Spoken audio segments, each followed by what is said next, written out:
الله والحمد لله والصلاة والسلام على أفضل خلق الله على آله وصحبه وسلم تسليما كثيرا. جاء إعرابي إلى الرسول صلى الله عليه وسلم فقال له: يا رسول الله دلني على الخير. قال: قل سبحان الله والحمد لله ولا إله إلا الله والله أكبر. فصرها الإعرابي على يده 4 ثم انصرف. ثم رجع الإعرابي يضحك، وضحك الرسول صلى الله عليه وسلم فقال: استدرك الإعرابي فقال له: يا رسول الله هذه لربي فماذا لي؟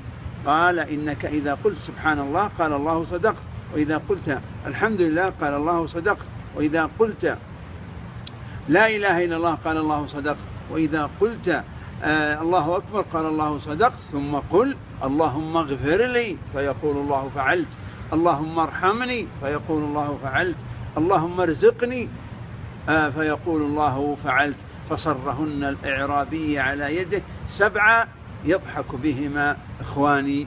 دعاء، ذكر ودعاء واستجابة وعمل عظيم في أقل من ثانية لا تنسوها. سبحان الله والحمد لله ولا إله إلا الله والله أكبر، اللهم اغفر لي، اللهم ارحمني، اللهم ارزقني، اللهم اغفر لي وإياكم، والسلام عليكم ورحمة الله وبركاته. إخوتي، في صحيح مسلم يقول عليه الصلاة والسلام: لأن نقول سبحان الله والحمد لله ولا إله إلا الله والله أكبر أحب إلي مما طلعت عليه الشمس، انشروه أمانة في أعناقكم.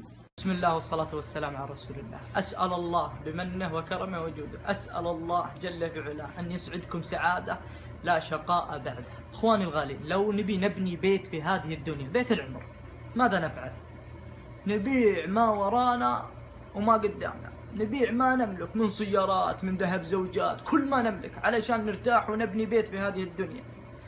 إيش رأيك يا حبيبي الغالي ترتاح تبني بيت في جنات عرضها السماوات والأرض؟ والله ما تأخذ عليك يا أخي الغالي 5 دقائق. قال النبي صلى الله عليه وسلم: من قال قل هو الله أحد الله الصمد لم يلد ولم يولد ولم يكن له كفوا أحد، من قالها في اليوم 10 مرات بني له بيتا في الجنة. الله أكبر يا حبيبي الغالي.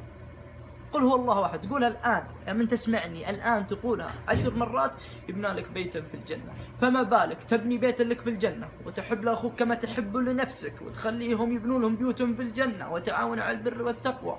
والله يا أخي الغالي إنها ما تأخذ عليك 5 دقائق. اقهر الشيطان وارض الرحمن وكررها الآن.